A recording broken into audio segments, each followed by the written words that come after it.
Imagine the autumn of 1939. On the battlefield, armies urgently needed a tractor that could deliver artillery and ammunition exactly where they were required. This is how the Morris Commercial C8, better known as the Quad, was born. The workhorse of the Royal Artillery that designed specifically to tow field guns and keep batteries supplied. Its main purpose was clear: to pull the famous 25-pounder field gun with its limber, carry the crew and ammunition, and when necessary, serve as a platform for special equipment. The first production vehicles were delivered to the Army in October 1939, and manufacturing continued until 1945. Across all versions, more than 10,000 units were built. In combat, the Quad quickly gained a reputation as simple, dependable, and remarkably easy to maintain under harsh conditions. Now let us talk about its technical characteristics. The C8 Quad was a field artillery tractor with a crew of up to 6, including the driver. Its empty weight was about 3.3 tons. The vehicle measured 4.49 meters in length, 2.28 meters in width, and between 2.16 and 2.36 meters in height, depending on the variant. At its heart was the Morris EH engine, a 4-cylinder petrol motor with a displacement of about 3.5 liters, producing around 70 horsepower at 3,000 revolutions per minute. The drivetrain was full-time 4x4 with live beam axles and leaf springs. On paved roads, the Quad could reach up to 80 kilometers per hour, while in off-road conditions, its practical speed dropped to around 56 kilometers per hour. Fuel capacity gave it a range of roughly 257 kilometers. What made the Quad stand out was its versatility.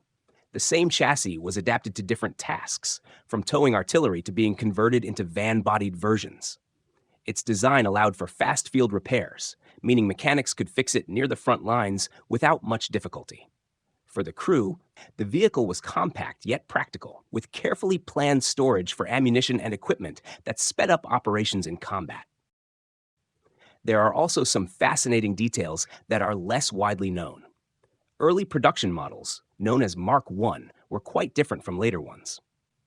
As the war progressed, Mark II and Mark III versions were introduced, with modifications that simplified both manufacturing and field maintenance.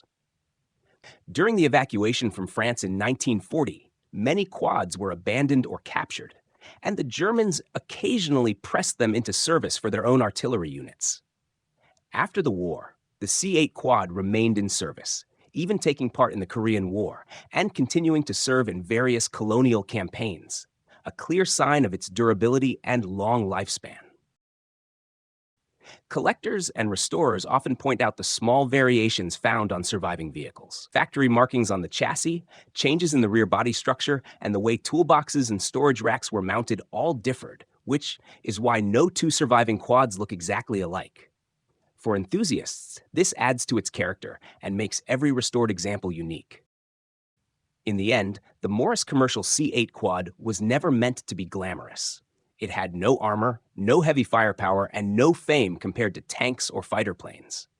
Yet its contribution was vital. By keeping artillery mobile and supplied, it played a decisive role in many campaigns of the Second World War. The Quad is a perfect example of how simplicity, reliability, and clever design can shape the outcome of battles, even if the vehicle itself rarely makes it onto posters or history books. If you enjoyed this story and want to hear more about rare and often overlooked vehicles of the Second World War, make sure to subscribe to the channel, leave a like, and hit the notification bell so you do not miss future episodes. Thank you for watching, and see you next time.